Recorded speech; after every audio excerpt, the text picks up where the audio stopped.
Ia mātou e whakahau ana I te pūnaha hauora Hinengaro, waranga hoki e hiahia ana mātou kia whai tautoko ngā tāngata katoa o Aotearoa.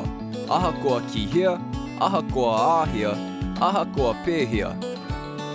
Ko tētahi wāhanga matua o tēnei whakahautanga ko te hanga I te ture arotau. I te tau 2019, ka whakaai atu te kāwanatanga ki te tūtohutanga mai I te pūrongo a Heara Oranga. Te pūrongo a te wiwi ki te hauora Hinengaro me te waranga. Arā, kia whakakorengia kia whakakapia hoki te ture hauora Hinengaro.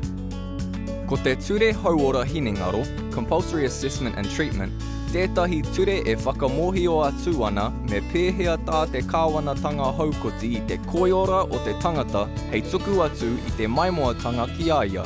Ahakoa kaore e whakaitia. I whakaturia tēnei I te tau 1992.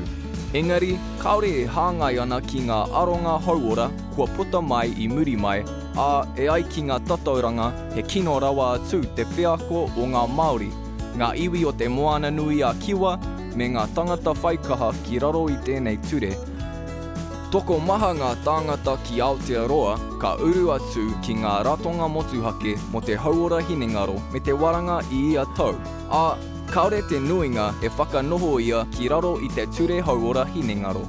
Heoi anō, mō ngā tāngata ka whai whiako ki raro I te ture, he kino rawa te whakaaweawe. Nā reira, me whai aronga mātou mai I ngā tāngata o Aotearoa mo te āhuatanga tika o te ture hauora Hinengaro.